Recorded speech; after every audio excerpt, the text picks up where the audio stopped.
भुजबळ यांच्यावर हृदय शस्त्रक्रिया पार पडली। भुजबळांची गेल्या आठवड्यामध्ये प्रकृती खालावली होती। विख्यात हृदयरोग तज्ञ डॉक्टर रमाकांत पांडा यांच्या मार्गदर्शनाखाली त्यांच्यावर ही शस्त्रक्रिया करण्यात आली आहे। त्यांची प्रकृती सध्या स्थिर आहे। या शस्त्रक्रियेनंतर डॉक्टरांनी पुढील काही दिवस विश्रांती घेण्याचा सल्ला भुजबळांना दिला आहे।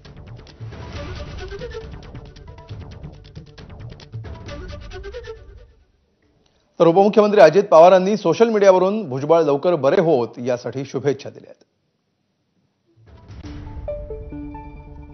अजितदादांचं हे ट्विट बघा।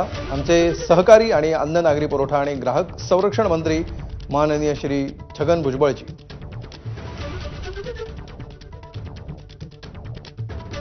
यांच्या प्रकृतीत लवकरात लवकर सुधारणा हो, त्यांना लवकर बरं वाटो।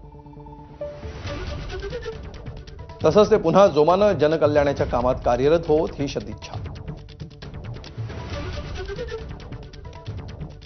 तर राष्ट्रवादी शरद पवार पक्षाच्या खासदार सुप्रिया सुळे यांनी सुद्धा भुजबळ लवकर बरे व्हावेत अशी प्रार्थना केली आहे। भुजबळ साहेबांची तब्येत बरी नाहीये आणि माझं म्हणणं आहे की ज्या पक्षासाठी जरी आज त्या पक्षाचे दोन भाग झाले असतील तर पक्षाच्या सुरुवातीपासून भुजबळ साहेबांनी हा पक्ष उभा करण्यात भुजबळ साहेबांचं प्रचंड योगदान राहिलेलं आहे आणि त्या भुजबळ साहेबांचा फोटो काढण्याचं पाप जर कोण करत असेल तर त्याचा मी जाहीर निषेध करते। हे पहिल्यांदा मी असं बघितलंय आणि ऐकल्यावर मला धक्का बसतोय की आदरणीय माननीय भुजबळ साहेबांचा फोटो, मी अजून म्हणते की हे खरं आहे का नाही याच्यावरच माझा विश्वास बसत नाही। भुजबळ साहेबांचा फोटो काढायची हिंमतच कशी होते कोणाची, आणि त्याच्यावर ऍक्शन काय घेतली या पक्षाने? हे फक्त पत्र पाठवतात, ऍक्शन काय होत नाही, हे दुर्दैव आहे।